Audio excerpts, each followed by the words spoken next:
जवळजवळ एका महिन्यानंतर सावली शाळेत गेली होती. महिनाभर ती आजारी होती. खूप दिवसांनी शाळेतल्या मैत्रिणी भेटणार, मित्र भेटणार म्हणून तिला पूर्ण आनंद झाला होता. महिनाभर शाळेचा अभ्यास बुडाला होता. तो मैत्रिणींच्या मदतीनं तिला भरून काढायचा होता. शिवाय वर्गातली सगळी मुलं सहलीला जाऊन आली होती. त्या सहलीची तिला माहिती घ्यायची होती. ती शाळेमध्ये गेली. त्या दिवशी 3 तास झाल्यानंतर मधली सुट्टी झाली. मधल्या सुट्टीत डबा खाता खाता सावलीनं मैत्रिणींशी पोटभर गप्पा मारल्या.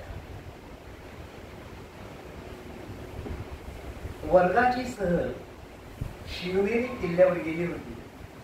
सहलीची सगळी माहिती तिला कनकानं सांगितली. कनका ही तिची मैत्रीण, जेव्हा भावाची मैत्रीण. कनका आणि सावली जवळ राहायच्या. त्यामुळे त्या शाळेत बरोबरच यायच्या. शाळेच्या जवळच त्यांचं घर होतं. चालत चालतच यायच्या, बरोबरच यायच्या आणि बरोबरच घरी जायच्या. सहलीची सगळी माहिती तिला कनकानं सांगितली. कोणकोणत्या विषयाचा अभ्यास किती पुढे गेला होता ते सावलीनं सायलीकडून समजून घेतलं. सायली ही वर्गातली हुशार मुलगी, त्याच्यामुळे तिने सायलीकडनं समजून घेतलं कोणत्या कोणत्या विषयाचा अभ्यास नीट नव्हते त्या महिन्यामध्ये, काय काय झालं, विज्ञानात काय झालं, भूगोलात काय झालं, इतिहासात काय झालं, असं सगळी माहिती तिने तिच्याकडनं समजून घेतली. सुट्टी संपली. मग सुट्टीनंतर सावलीचा आवडता चित्रकलेचा तास होता.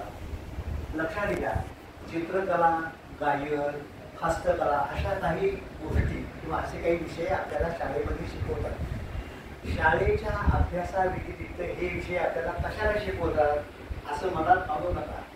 हेही विषय इतकेच महत्त्वाचे. शाळेमध्ये स्नेहसंमेलन होतं. त्या स्नेहसंमेलनामध्ये नाटक तुम्ही करता, गाणं म्हणता, नृत्य करता, नकला करता. हेही तुमच्या आयुष्यात खूप महत्त्वाच्या गोष्टी आहेत. तर सावलीची चित्रकला खूप चांगली होती. तुमच्यासुद्धा या सगळ्या शाळेमध्ये काही मुलं असतील की त्यांचं ड्रॉइंग खूप चांगलं असतं.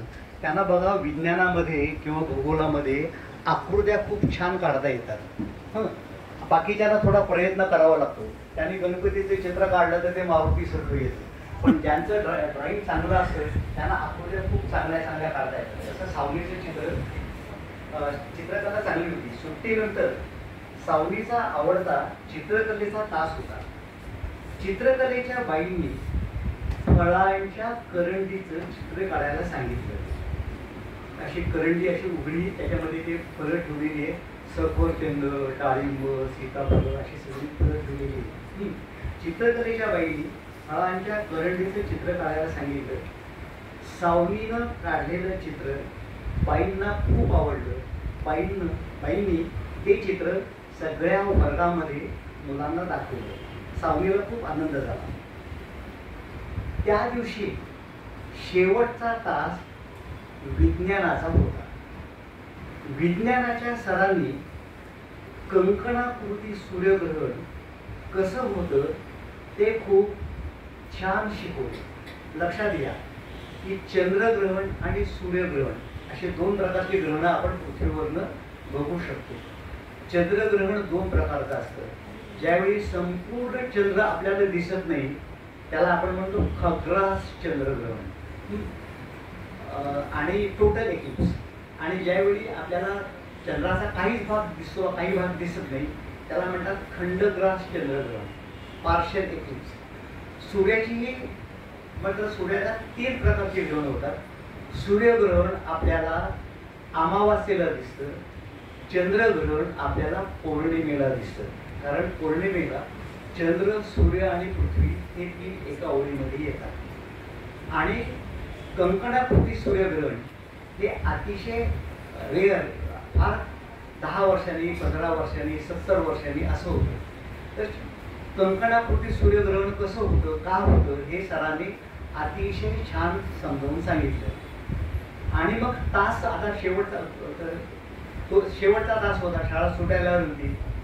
तास संपता संपता विज्ञानाच्या सरांनी असं सांगितलं की गेल्या महिन्यात जो भाग शिकवून झाला, गेल्या महिन्यात जो भाग शिकवून झाला त्याच्यावरती आजपासून मी रोज एक प्रश्न गृहपाठासाठी देत जाईल.